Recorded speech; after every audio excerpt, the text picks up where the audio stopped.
And now I would like to open our plenary session and to introduce our dear guests and keynote speakers. So today with us we have Professor Christoph van der Elst and Professor Corrado Mauberti. Christoph and Corrado will give us their keynote speech also on this important topic.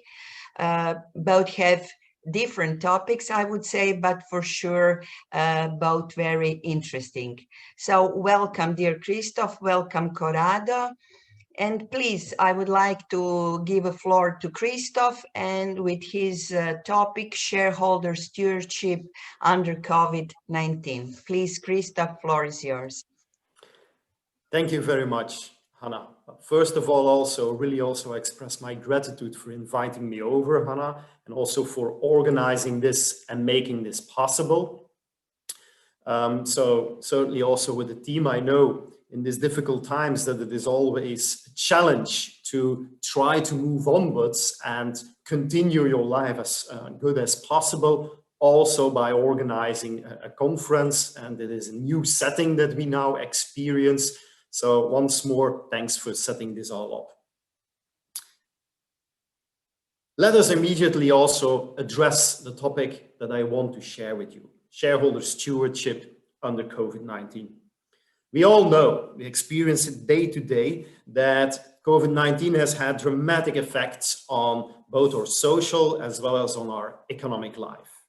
Now, all legislators all over the world really had to take action in order to overcome all the difficulties that we experience due to the fact that this virus is spreading that easily.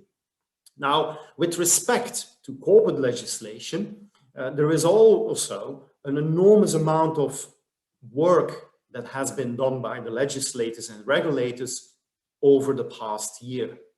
And especially with respect to corporate legislation, you do see that the legislators took action in 4 different fields in particular. First of all, and this will be from after this short introduction, the one that I will focus on, first of all, the corporate meetings that needed to be organized, especially the general meeting of shareholders, but also the board meetings. Second thing that also has been addressed is the disclosure requirement. Most companies regularly have to disclose information, and due to this COVID pandemic situation, it was hard to match often the deadlines. So in many countries, you see an extension of the deadlines that has been provided by legislators. Third, major insolvency issues. We will probably experience a dramatic increase in the future with respect to insolvencies, but currently at least, many legislators have taken action in order to overcome, in particularly also liquidity problems that companies are experiencing due to the pandemic crisis, and consequently trying to overcome that together with different corporate organizations. Also, other corporate governance issues have been addressed by legislators in the meantime. Like, for instance, many countries have taken actions with respect to short selling, so that they will be banned or have at least also made more difficult in order not to gain too much profit in the mean, and also put companies not more under pressure due to this situation and making use at the same time of short selling possibilities. Also, in a number of countries, you experienced extensions on the terms of offices. For those interested in these things, in fact, the OECD a couple of months ago has issued a very interesting report giving a first overview of all the measures that have been taken in the member states of the OECD. So there you find already a lot of information. If you now move on a little bit more in detail, what has been done at the level of corporate meetings in many countries, you do see that 4 actions stood to the fore with respect to addressing the problems experienced for organizing general meetings. In particularly, there was an extension in many countries of the deadline for companies for organizing general meetings. Quite often, it was accompanied if you still have to organize the general meeting of companies, a general meeting of shareholders, that there was a facilitation of remote participation. If it was not yet available in many countries, they introduced it this year. In particularly, one that we certainly in a number of Western European countries have seen a lot, where the possibility to organize these meetings without the physical presence of in particularly the participants, hence the shareholders, whilst some of the board members were attending at the same time with using technology, it was no longer possible then for the shareholders also to join in order to avoid that too much of a crowd were coming together physically. And also some steps have been taken to organize the possibility for shareholders to ask questions electronically. So in fact, and in short, there was a rise of hybrid general meetings that could be organized due to corporate legislation that was issued this year to fight the pandemic. Also, in a number of situations, they went even that far that also full virtual meetings could be organized. With full virtual meetings, I do mean that everything was taking place online. So you organize the general meeting while none of the participants was directly gathering together physically, but was participating online, participating both for voting at that moment online, as well as for organizing a discussion with the board of directors and the chairman of the board of directors during the meeting. So also the Q&As and the like, everything taking place online. You have experienced that some companies have made use of that if it was allowed by the country legislation. However, it was a small minority that went that far. Most commonly, you have experienced that hybrid meetings have been organized. The question then pops up is, if we organize now these general meetings of shareholders in a hybrid way, eventually in a virtual way, do they facilitate then the same kind of shareholder stewardship as it was a meeting that is organized physically?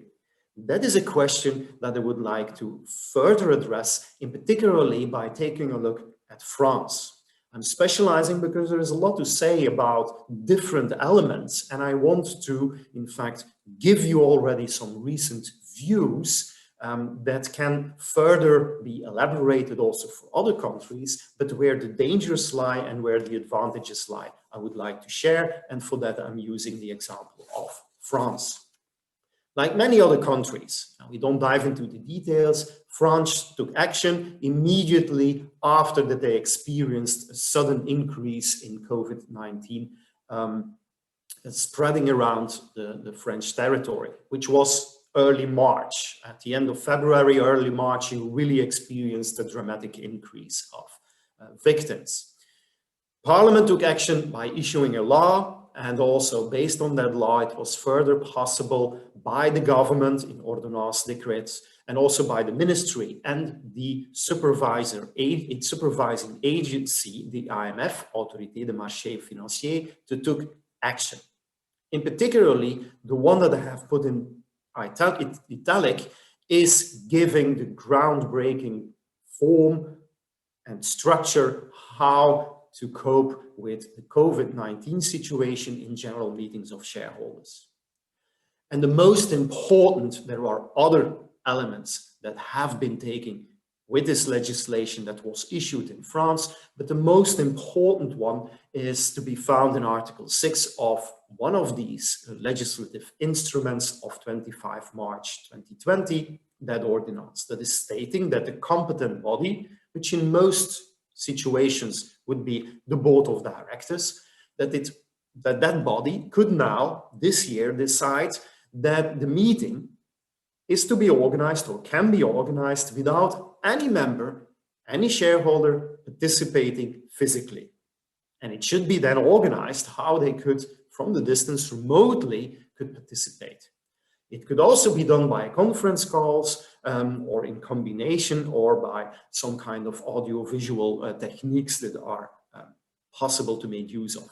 However, what we found and what I found in the research that I then afterwards have done, taking care of this specific mechanism, was that I identified that really the only mechanism, with a few exceptions, that was taken on board by all stock exchange listed companies was that they organized this meeting whereby shareholders no longer could physically attend, but had to mandatorily vote remotely and in advance.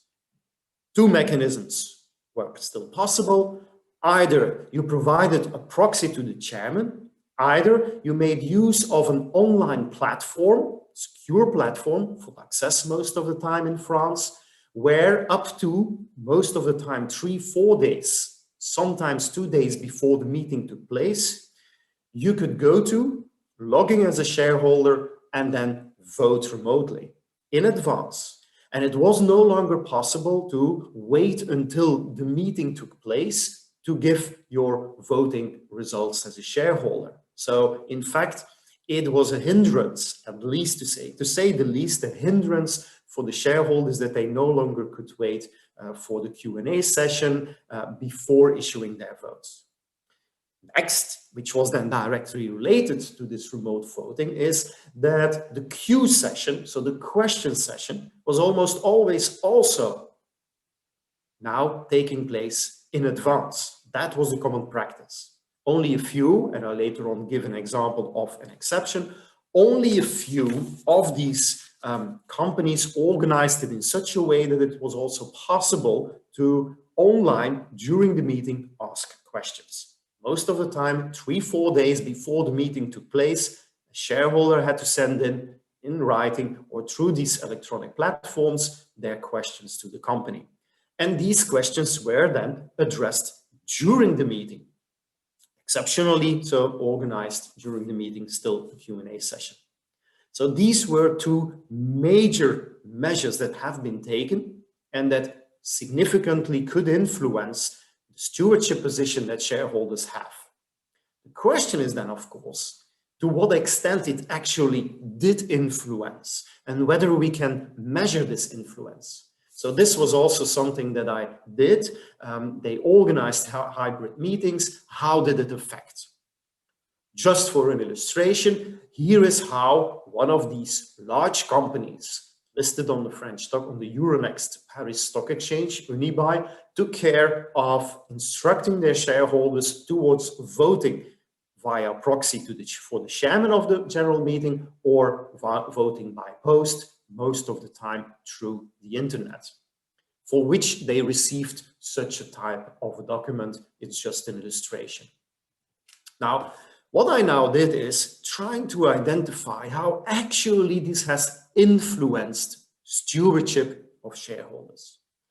And for that, I studied the 120 largest companies listed in France. So that is the so-called SBF 120. So what I try to do is not only take into account the really index companies, which is the CAC 40 is famous for that, the 40 largest companies, but not only taking into account the largest ones that most of the time also have a significant amount of resources that they can use in order to organize efficiently general meetings of shareholders, but also take on board a little bit smaller ones, the 80 companies that come next, that still have some resources, but where there could be major differences as they also have to address stewardship issues, but not necessarily are eager to do it in a similar way. By the way, France has a specific system whereby they offer their loyal shareholders that register their shares as a default rule, an automatic double vote, so 2 votes for 1 share if you keep as a registered loyal shareholder your shares for more than 2 years.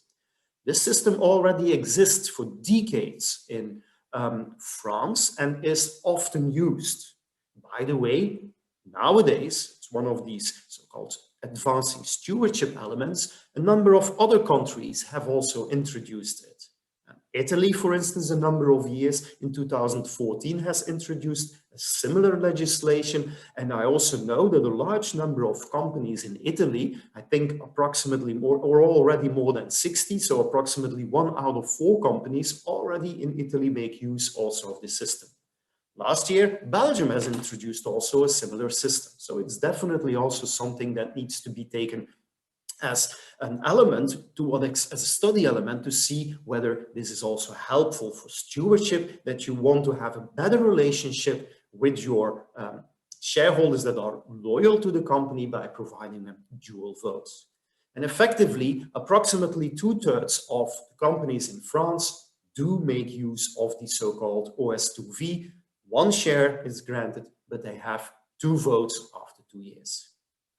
Approximately, so it's simply giving you some insights, is approximately 32% of all issued shares are then kept by loyal shareholders and consequently do have dual votes.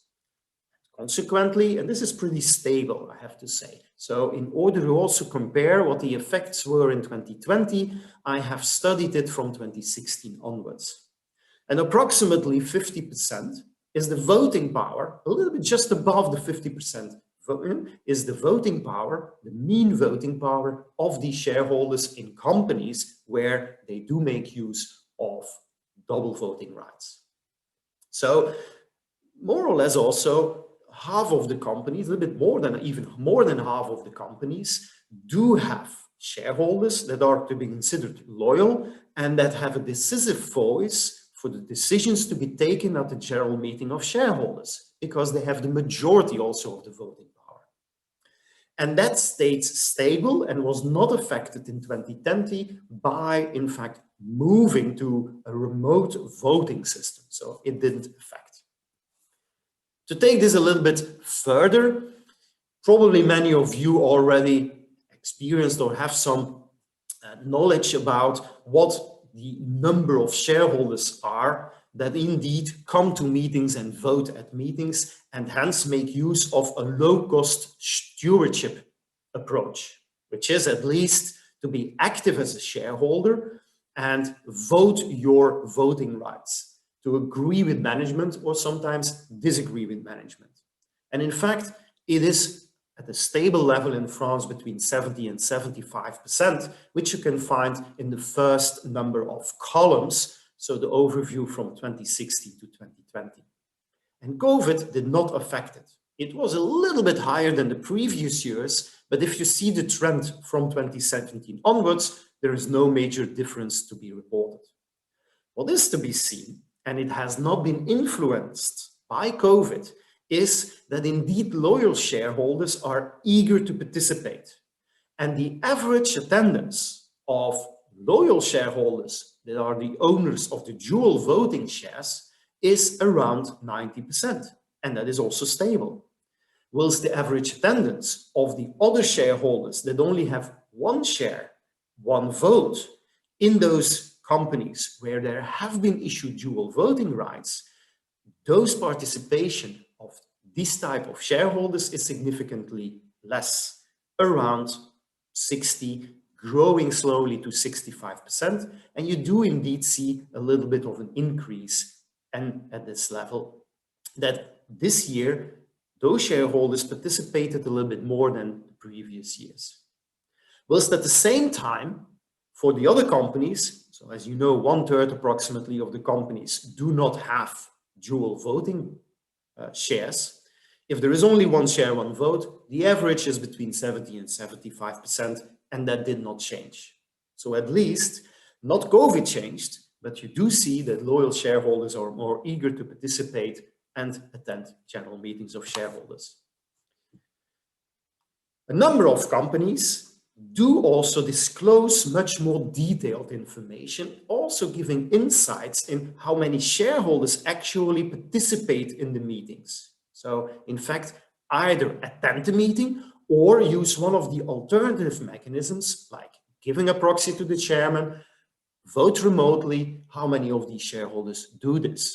And as you can see between 2016 and 2020, it was around 6,000 to 7,000 shareholders for these companies that discloses information of the SBF 120 companies. So we talk about 50 companies approximately that disclose these data. 2020, in particularly if you take a look at the mean, which is in fact a better indication, sorry, a median, the second one, which is a better indication than the mean. I'll explain in a minute why. The median significantly is significantly higher 2020 than the previous years. So in fact, you could also argue that by making use of explicit use of instruments, pushing shareholders to, in particularly, vote remotely or give a proxy to the chairman, that it in fact also could have a positive effect on the stewardship, as at least a higher median number of shareholders participated this year. Whilst not attending in person, they did make a positive use of their voting rights because they voted. A median is 2,820. But there are major differences between companies. So that's the reason why I do not want to make use of the mean. For instance, Air Liquide already for many years is then visited, at least the general meeting of shareholders, by over 100,000 shareholders. It is a widely dispersed ownership structured company where a huge number of companies do participate, but they all participate remotely because only, let's say, 3% of the total number go actually physically and attend the meeting. But this number is heavily influencing the mean. Hence, the median here is a better way.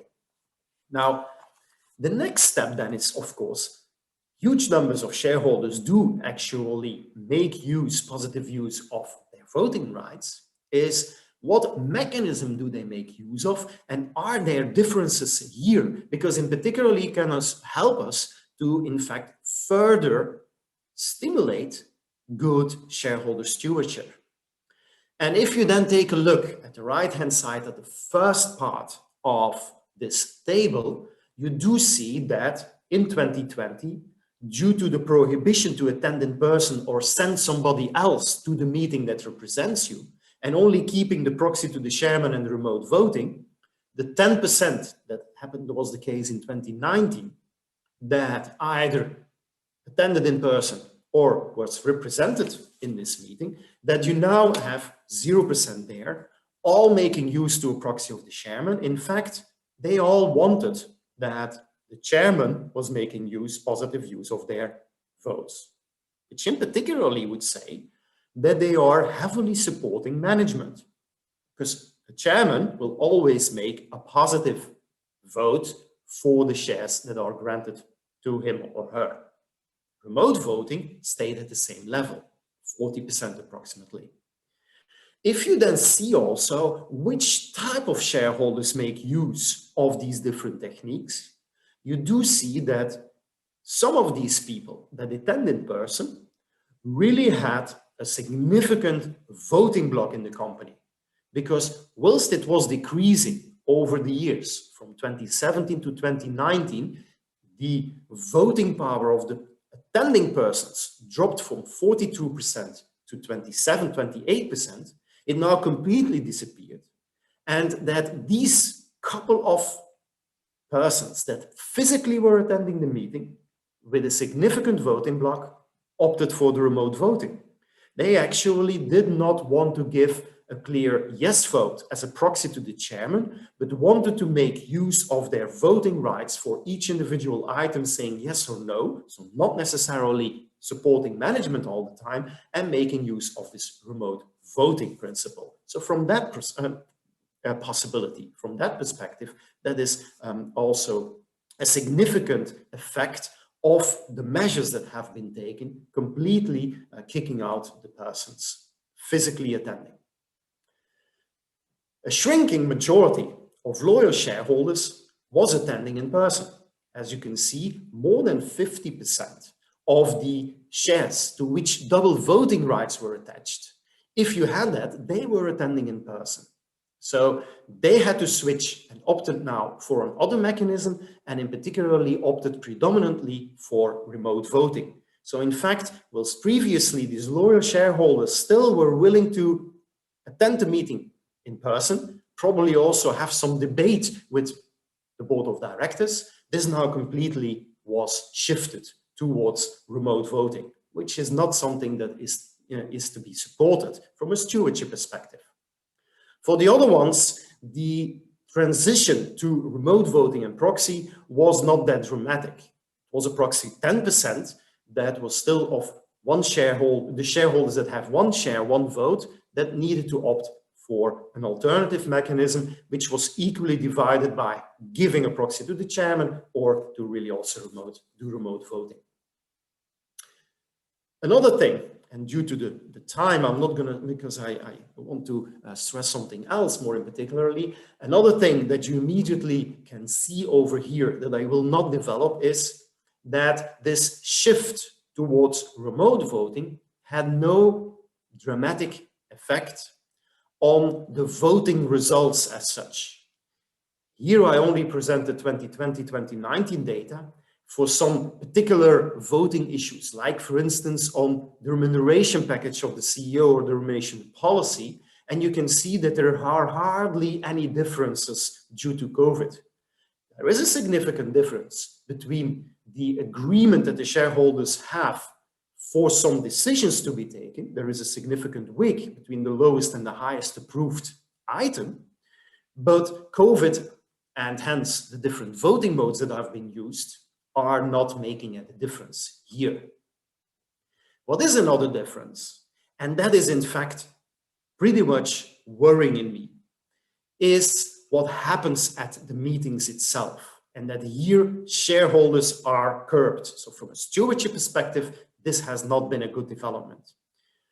A study that was very recently published by Schwartz and Ziff investigated what was happening during the meetings itself in the United States, particularly now with these virtual meetings. And the study showed that there were significantly shorter meetings with short Q&A sessions, shorter answers, and that companies used and management were using specific tactics how to address the questions of the shareholders. In fact, it was very politely framed, but it was found out that simply by having to send in these questions up front, they were simply not addressed by the management anymore. They simply declined to say how many questions there were, simply said that there were raised 6 questions, whilst there is information available that it is a multiple of questions that has been raised, and management simply neglected to address this issue. I wanted to know also whether this could also happen in a European context and in French meetings. And what I found was that indeed at first glimpse, there is, by shifting it now to a mandatory Q&A session that is taking place remotely by sending in upfront the questionnaires, there is at first glimpse an increase of the number of questions that have been raised in a number of companies. I so far have simply taken a look at 3 major companies, of which Total is probably the most famous to all of you, and a large oil company that is listed in France as a French company, one of the biggest French companies, in fact, that experienced a significant increase in the number of questions that were raised. But actually, most of the time, the questions that have been raised were raised by the same shareholders year after year. So the number of shareholders that were willing to now do it remotely did not increase. And I'm still further investigating whether I do see different trends in other countries, but actually this is not yet the case. If you allow me, I already received a question, which is great that I address immediately afterwards, given also how the organizing wanted to structure it and address then the question, but first finalize my presentation. So in order to show you what was actually happening, this is a picture what was visible during the general meeting of shareholders of the same Total. By the way, Total, I first have to really also insist on saying that, did its utmost best within the possibilities offered by the legislator to cope as much as possible with organizing shareholder stewardship to the extent possible. What other companies did not necessarily do, because actually the general meeting of shareholders of Total was, and it was only one of the few, organized in such a way that it indeed allowed the shareholders participating online to still send in their questions. It could be addressed. However, they opened, after the written question had ended, a platform at which shareholders could indeed send in their questions to be addressed at the meeting. But what did the company then do? The company, whilst they normally should address all questions, had only made a reservation of 1 hour for the Q&A. So within that one particular hour, all the questions needed to be addressed. They in fact received, and this was explicitly also told by the chairman of the board, they received over 500 questions of different shareholders that were raised, let's say, the last days before the meeting took place and during the meeting. They also explicitly also announced, the chairman, that they probably could have addressed after the session ended approximately 30 questions. There is absolutely no information what the type of other questions was. There is afterwards not any disclosure made what the questions, how the questions, whether they were answered and how they were answered. So here, by having this completely organized remotely, we do miss an enormous amount of information. Immediately once more, Total, by in fact being that open, I could already analyze. In fact, it's among the few companies that I could already analyze because most were not even that open and simply said, we received 4 questions, here is the answers, and this was it. So this is indeed something that we have to take into account. I wrap up. First of all is the fact that we definitely have to take into account that legal crisis management was necessary. And that legal crisis management was definitely also curbing shareholder rights, because you simply could not make use, which was previous years the case, of the different stewardship mechanisms that shareholders have.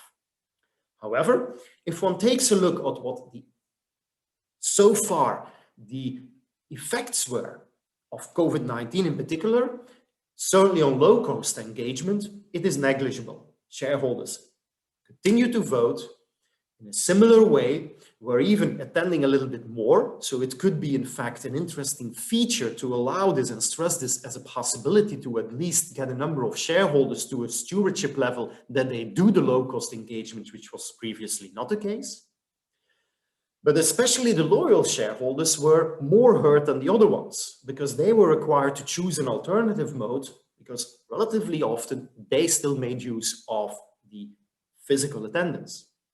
So what was also confirmed is that COVID crisis also shows a voting asymmetry. The voting outcomes are now known to the company before the shareholders. This was previously already the case due to the remote voting, and this is then now further the case because you all hardly had any other possibility than making use of this remote voting instrument. But it also created a new, I call them frequently asked question asymmetry. The questions are now known to the company before the shareholders, and the shareholders only could then receive some answers and selected answers the way that it is done by the company. The AGM Q&A debate session of and for small shareholders hence is now transformed in some kind of a selective question mark, can't prove it, but it seems to be directing in this way, presentation session. And that brings me to, in fact, my final, but also my most important remark in that way, that is that we now have a corporate and societal political question. Why corporate, why societal? It could be that politics, and in some countries, like for instance France, it is most of the time addressed through legislation, whilst in the UK, for instance, it is more addressed by companies individually, so it's a corporate or societal question, is what kind of interaction do we continue to want with our, in particularly smaller shareholders that do often make use of physical attendance, trying to also act as stewards, trying to raise questions quite often also about ESG during the meetings, whether we want them and how we want them. And I think we here now need to take action because there are strong indications that what you see is what you get, the so-called WYSIWYG is no longer there. because companies, by curbing it towards a remote system and not necessarily opening up to, for instance, another alternative system, maybe making use of blockchain and the like, it can no longer be controlled. That the stewardship that the shareholders want to show is taken on board seriously by the companies. So here it's an invitation for, in particularly also politicians, to take action and make sure that this is aligned and can continue the way it was before.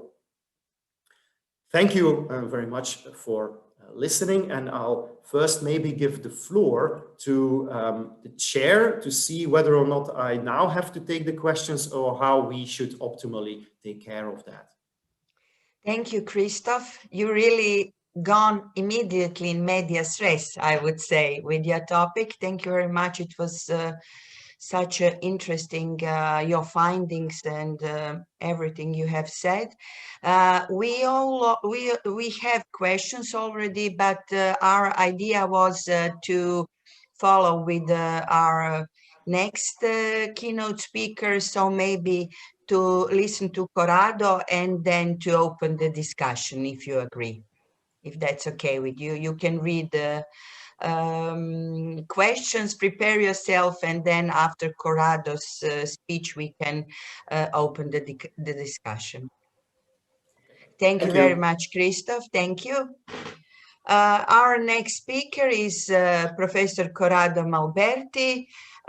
So Corrado, please, floor is yours with the topic, the role of sustainable corporate governance in the global economy. Please, Corrado. Thank you very much, Hannah. Thank you very much for the warm welcome in this virtual seminar. It is a real honor and a personal pleasure to be with you today. The topic of my presentation is the role of sustainable corporate governance in the global economy. I have organized my presentation in 4 parts. First part is I will try to put sustainability in context, I would say in the global context. Then I will see what is the role of sustainability in the current debate on EU company law and corporate governance. In doing that, I will also focus on a recent report that was published a few months ago, the Ernst & Young report on director's duties. And finally, I will conclude with some remarks on sustainability and globalizations. Well, why are we moving toward sustainability? For sure, we can say it is a global movement. We know, for example, that the United Nations proposed these sustainable development goals to be achieved by 2030. These goals were proposed in 2015. Sustainability is seen both as societal sustainability and as environmental sustainability in these goals. And this for sure is one of the first trends that we have to take into account.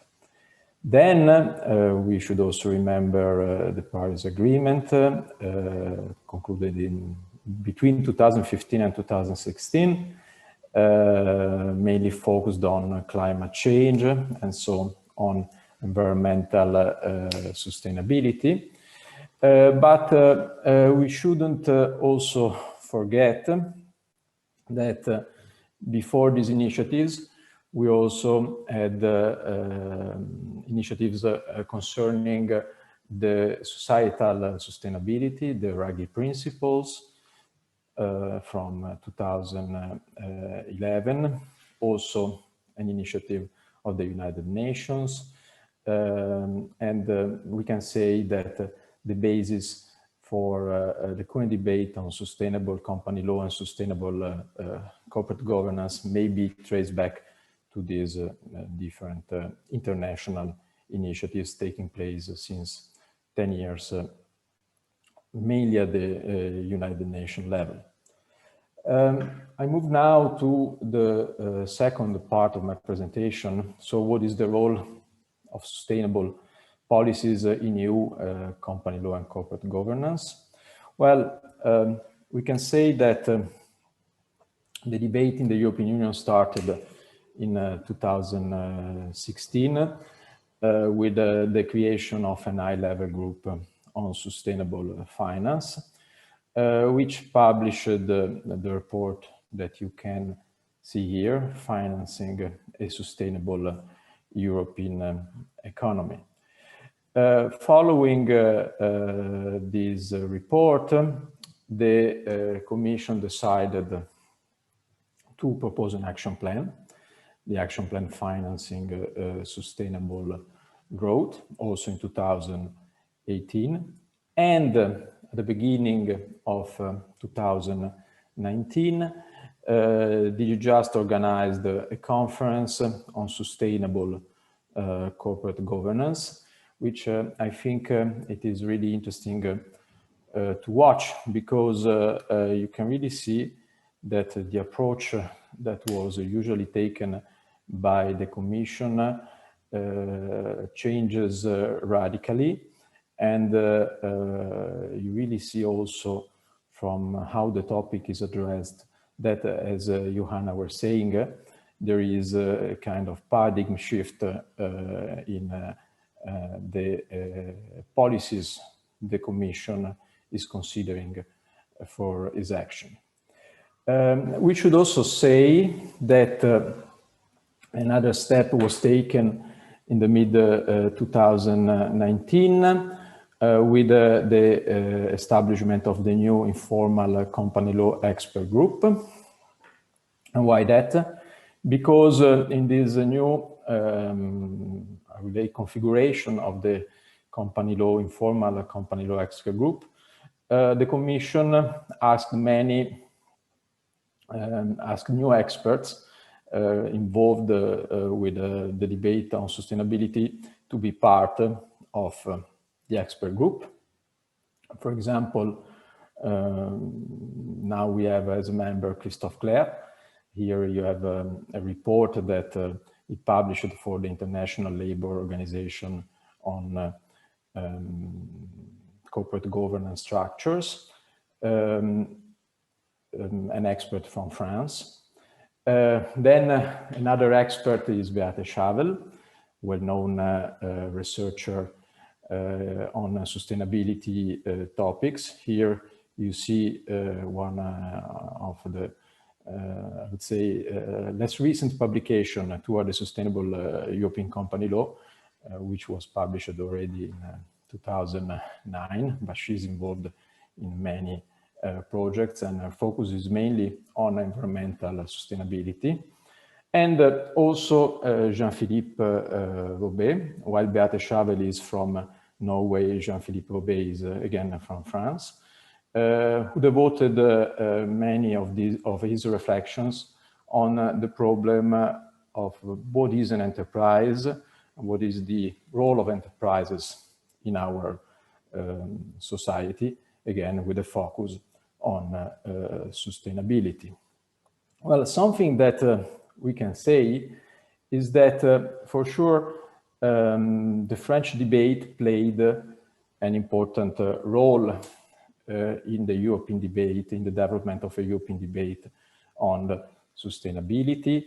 And also, I would say the fact that the informal company law expert group now has experts from France is a clue that should lead us, as Christophe made before, to see what is going on in France, to understand what could be the next initiative of the Commission. Also because even if clearly there is a debate, for example, on the other side of the Atlantic, we know BlackRock sent letters regarding sustainability. We know the Business Roundtable delivered statements on sustainability. We also know that, for example, in the UK, Colin Mayers is studying the problem of the purpose of companies.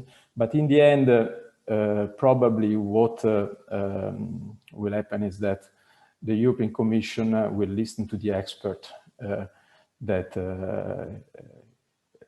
it has to prepare some preliminary works. These experts mainly come, as we have seen, from France and from Nordic countries. So it is important to see what is the debate in these countries, and in particular in France, because again, it is not a debate that is frequently well understood and studied abroad. Well, in France, we can say that it is important to highlight that in 2017, the French legislature passed a law on the so-called due diligence of companies, you can say of multinationals, in their supply chain, imposing duties reminiscent of two of the Ruggie principles, that is, duties concerning the respect of human rights in the supply chain.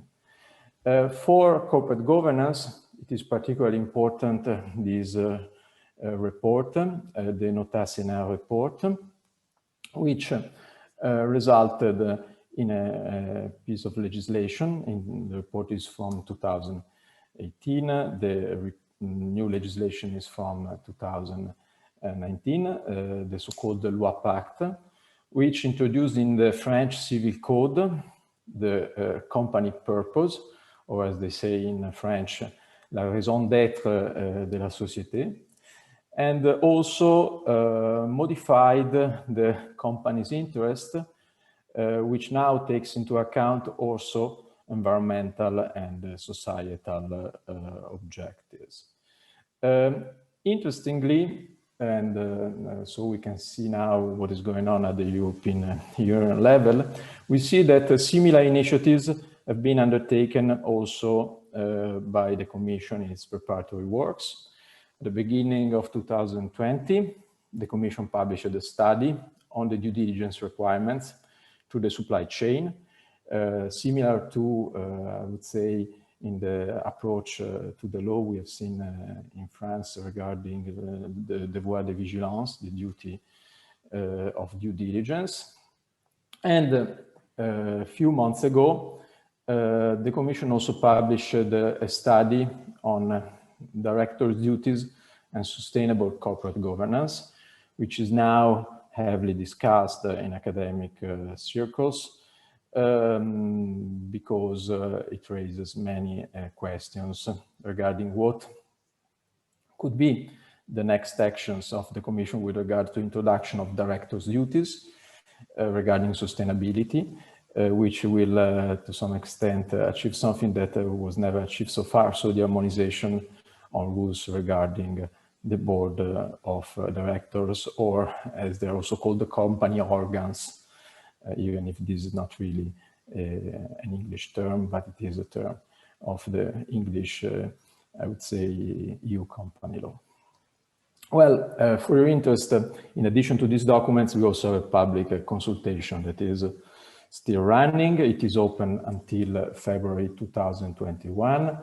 And so far, many persons participated in this consultation, more than 100.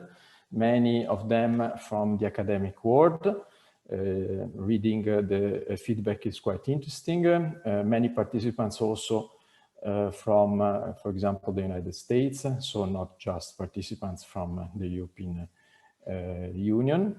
And the Commission plans to publish the new proposal for mid-2021. Initially, it was planned to publish the proposal at the beginning of 2021, but now they're talking about publishing it in the second quarter of 2021. Well, the main focus so far has been on, of the academic debate, has been on this Ernst Young report, which identifies 7 drivers that result in 12 problems, and the report proposes solutions to these 12 problems. Obviously, it will take too much time to describe the structure of the report into detail, but I think it is interesting to highlight that the report is essentially structured as an impact assessment, which is obviously the first step for any piece of legislation at the European level. And for this reason, it raised concern because many believed that this was really the first step of the adoption of the measures proposed in the report itself. Also because the report, identifying these 7 drivers, these 12 problems, normally adopt the option for action to solve these problems. It proposes essentially to take legislative measures, and these are, in the end, the measures that are really criticized both by stakeholders and by scholars. What are the problems raised by the EY report? The problems are mainly related to short-termism. Directors' duties favor a short-term perspective. There are pressures from investors that have a short-term horizon. Companies lack a strategic perspective on sustainability. Remuneration policies increase the focus on the short term. The rules on board composition do not support sustainability. Corporate governance does not voice long-term interest of stakeholders, obviously corporate governance practices, and the enforcement to act in the long-term interest is quite limited. Well, these problems have been, how can I say, these problems, these drivers, the problems that follow these drivers and the policies to solve these problems have been heavily criticized by academic circles. The first criticism is that the study in itself is not based on sound empirical evidence. It is based on a lot of data, but that data is not considered reliable evidence. It is also been argued that the report confuses long-term shareholder perspective with stakeholderism, which is, again, something that, to be frank, is one of the flaws of the report. It is also been argued that the short-term perspective and the role of investor is not completely understood because we have different types of investors and they are not all having a short-term perspective. An approach that was proposed by mainly US scholar was to try to fix it, to fix all the problems that were raised in the report with taxation policies, for example, with regard to remuneration and buybacks. I would say good luck with that because you know how difficult it is to pass a tax legislation in the European Union. So maybe it is something that you should consider carefully. Others suggested to address this problem with self-regulation, and I wanted to mention that because this is the approach we are adopting in Italy so far. And this also raises the question, the adoption of self-regulation that goes in this direction is a way to avoid more, I would say, profound changes, or it is, I would say, really committed choice to sustainability. But probably another interesting criticism was that that was made by a prominent scholar from the UK, that the questions are biased in the consultation, which I would say, I mean, all questions in consultations tend to be a little biased. If you read any consultation you read the first 5 questions, so you immediately understand where the Commission is headed. So I would say this is a more pervasive problem. It is not just a problem of the consultation on sustainable corporate governance. But the criticism I like the most is that the report in itself would not be published on top academic journal. This obviously gives a prominent role to scholars, but here we are talking about a political process. So I don't know really if you can only take legislative measures that are publishable in top academic journal. For sure, the political process should be informed on what is the empirical evidence, what scholars think, but we cannot change the political process with, I would say, our editorial boards. To give you an example, here there is another report on the cross-border mobility of entities across the European Union. That was one of the many documents that was at the basis of the directive on the cross-border mobility. Another report from EY, as you can see, where they say that they expect to have approximately 600 cross-border conversions each year in the European Union. And they say, for example, that they expect in Luxembourg to be 0, the number of cross-border transfer of registered office, which is ridiculous. I made the research just having a look at 1 month in the business register in Luxembourg. I found 25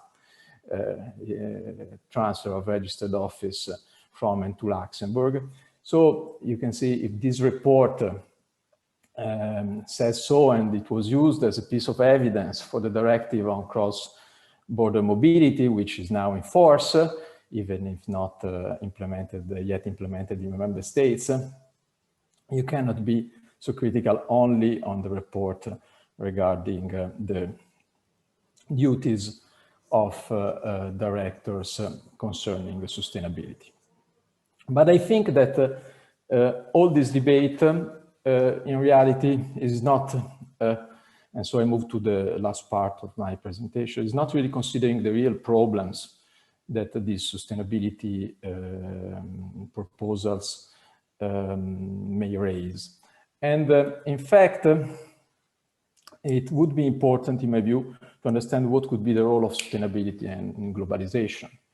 And to do that, I think we have to come back to the writings of one of the experts that are now advising the European Commission, Jean-Philippe Robet, starting in 1992 with his doctoral dissertation at the European University Institute with the title Trade and Justice. He essentially addressed the problem of globalization.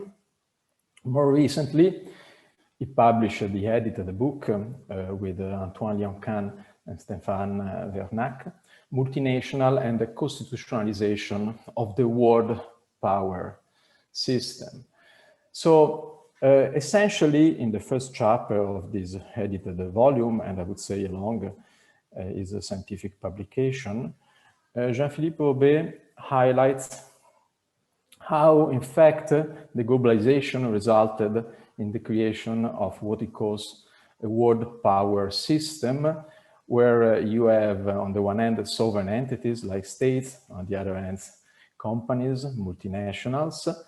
And in fact, in this world power system, there is an interplay between sovereign entities and multinationals. Some cases, sovereign entities are regulating multinationals. In other cases, multinationals are choosing the sovereign entities under which they are incorporated, where they pay taxes, where they carry out their business. What he suggests is to create constitutional duties on enterprises. And in the end, the debate on sustainability may be considered also an evolution of this idea. We should impose constitutional duties on enterprises because they are actors in this world power system, probably not at the same level as sovereign entities, but for sure there is an interplay between multinationals and sovereign entities. Well, these, and so I also conclude my presentation, has several implications for the debate in the European Union, and also, I would say, for the role of sustainability in European company law that I think we should understand more correctly. So, first, this new approach will surely result in giving a more relevant role to companies as an actor in this, I would say, world power system, because it will recognize the fact that companies are playing with sovereign entities, and they're not just subject to sovereign entities. In this perspective, we should also say that the role of directors becomes really delicate, because for sure, directors already enjoy a wide discretionality in their decision-making, but promoting the advancement of sustainability goals will make them also more a political body, because in the end, they will not have to rely anymore on the shareholder value metric. And this will turn the role of the board of directors in something completely new, enhancing their discretion that in fact already have.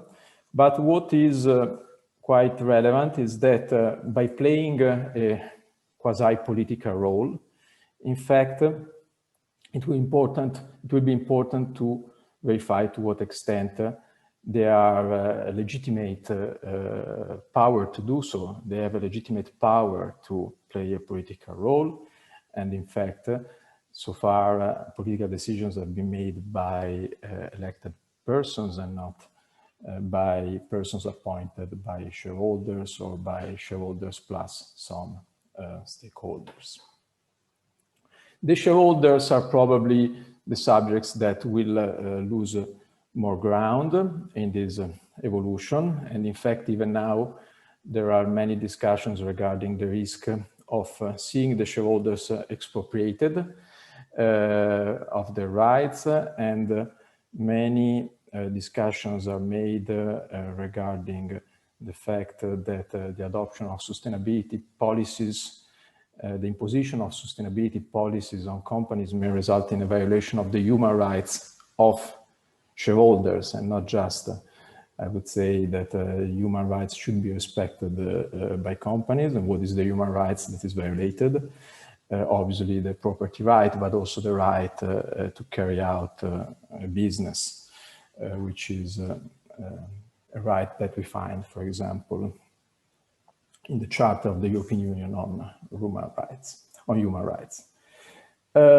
So what are in the end the implications of the current debate? I think that we should not just focus on small details, like, for example, the UI report and what are the policies that are listed there. In fact, as also Professor Orak was saying at the beginning, probably the most important revolution may be linked to what Friedman said more than 50 years ago in the famous article that also Professor Orak was mentioning, the social responsibility of businesses is to increase its profit. Milton Friedman said that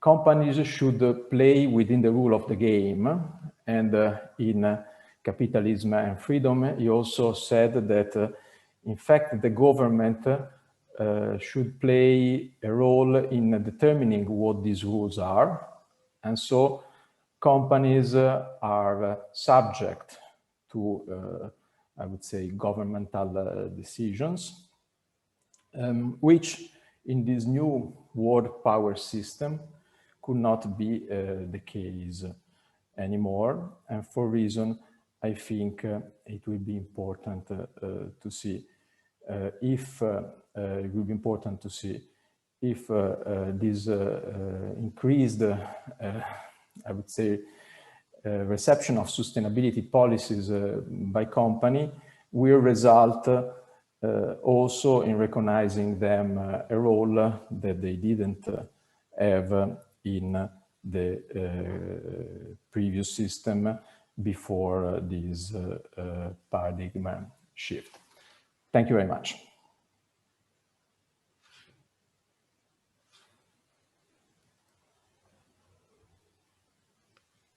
Thank you very much, Corrado, for your really comprehensive and in detail comments of all the relevant at the moment documents, studies, and other that you have shown us. Thank you very much. And now we can switch to the discussion. I would like to open the floor for the discussion. We already have a few questions in chat. So it is just a second, please. First two questions were for Christoph. So Christoph, please. Well, thank you. So the questions addressed to what extent there is a likelihood that these so-called intermediary legislation would continue and could become permanent legislation. I believe it is. It will become. There are already at least two examples I am familiar of. First of all, for instance, last October, the FRC in the UK has issued a report whereby they invite, and as Corrado correctly has mentioned, most of the time these studies and reports are the first step to come to new legislation or regulatory measures. So there has been published a report to further consider how to integrate technology in a good way so as to make sure that stewardship is definitely taken on board at the same time. Also, I am aware of the fact that currently there is a proposal of legislation even that will be probably this week become issued in Parliament in Belgium at least, for also transferring towards a system where more technological developments can be incorporated by companies. So certainly it's a yes.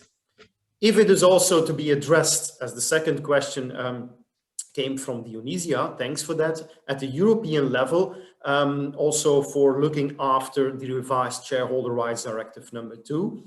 Well, this is a little bit more of a guess for me, but listening carefully also to the interesting talk of Corrado, I think that the next step is not immediately in that direction for the European Commission, but towards the direction of further at least do something with, in particularly the report by Ernst & Young, maybe the other reports too, the green financing in that way.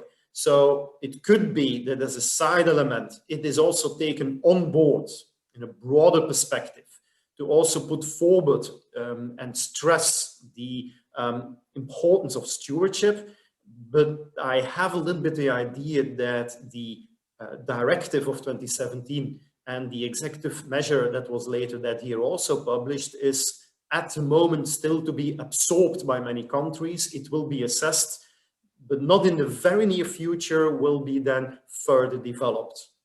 That is a little bit my feeling, but maybe also Corrado has more inside information. And that way I know that he is better informed in that perspective than I am. But the short answer is yes, there will be legislation that will make this more permanent. Thank you very much, Christoph. And in chat, we also have questions for Corrado. Please, Corrado. Thank you very much, Anna. First, a question from you. In your opinion, what would be the approach to cope with all problems, new regulation or something else? And what is your view on this debate between soft law and hard law? Well, it is difficult to say what could be the best way to address the problem. But I can guess what it is going to happen, because there is a strong political push for these projects. And from my experience, the officials of the Commission are evaluated as long as they are able to get proposal approved, not if they rely on sound empirical evidence or if they pass good pieces of legislation. And their incentive, talking in this way, is really that of having the proposal approved. And since there is such a strong political drive, I think that even if stakeholders, scholars will not, can I say, endorse the project, there will be at least a proposal for a directive in that direction. Then we will see what will be, what it will be with that. With regard to the debate on soft law, hard law, it is interesting that it is a debate that took place also in France. And in the end, there is also an interesting interplay between the MEDEF and the AFEP. So the Association of Listed Companies and the Association of Industries. The Association of Listed Companies was more for the soft law approach. The MEDEF was not really openly for hard law legislation, but I would say they were more in dialogue with public authorities. Mr. Senard was the CEO of Michelin, the person that prepared the report I mentioned before, and was also a candidate to become president of the MEDEF, and finally was not succeeding in his bid because there were limitations in the age to become president. But again, in the end, in France, they approved, they took the approach of the hard law, and the debate was also there because it was believed that the soft law approach was too, I would say, soft law, too much not binding. And in Italy, I can tell you that we were not really considering sustainability policies until quite recently. And even the adopt of soft law is considered a great revolution. But we will see what will come from the European Union. I don't think that it will be sufficient, considering the political environment, to just have soft law measures, which in the view of the Commission would be the adoption of a recommendation to that purpose. At least they will try to propose something more. We will see what that will be. Then we have from Christian, speaking of sustainability and globalization, does the EU coordinate its regulatory activity in the area of sustainability with a kind of global initiatives? Is the EU perception of sustainability similar to other global initiatives, or the EU demonstrates certain peculiarities in this regard? I would say that many policies that are proposed by the Commission come from the OECD, the UNCITRAL, the United Nations. We cannot really imagine how deep is the influence of these. As I would say, national legislators are influenced by the European Union. The European Union is influenced by this. By the World Bank, by these international instances. So there is a dialogue, but I think the debate in Europe is taking a different direction, because we have the experience of France, which is a kind of outlier in the sustainability debate.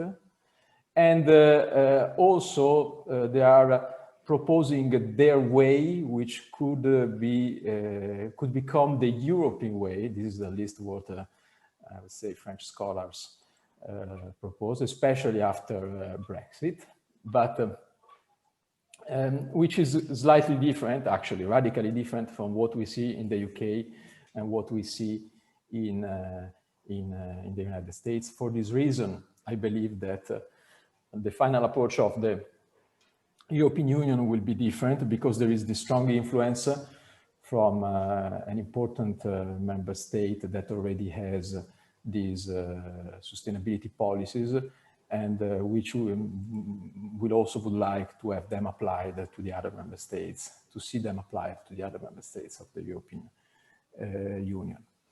Then there is, I think, another question for Christophe. Okay. I don't know if there's still some time left, Hannah. Sorry? I don't know if there is... Please, you can answer this question and then we can move on. Thank you. Okay.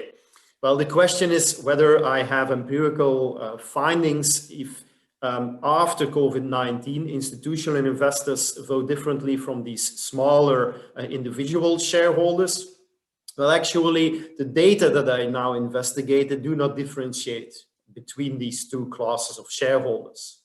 However, when one sees the composition of the ownership, it is definitely the case that COVID-19 did not change the voting mechanism for, in particularly, the institutional investors dramatically.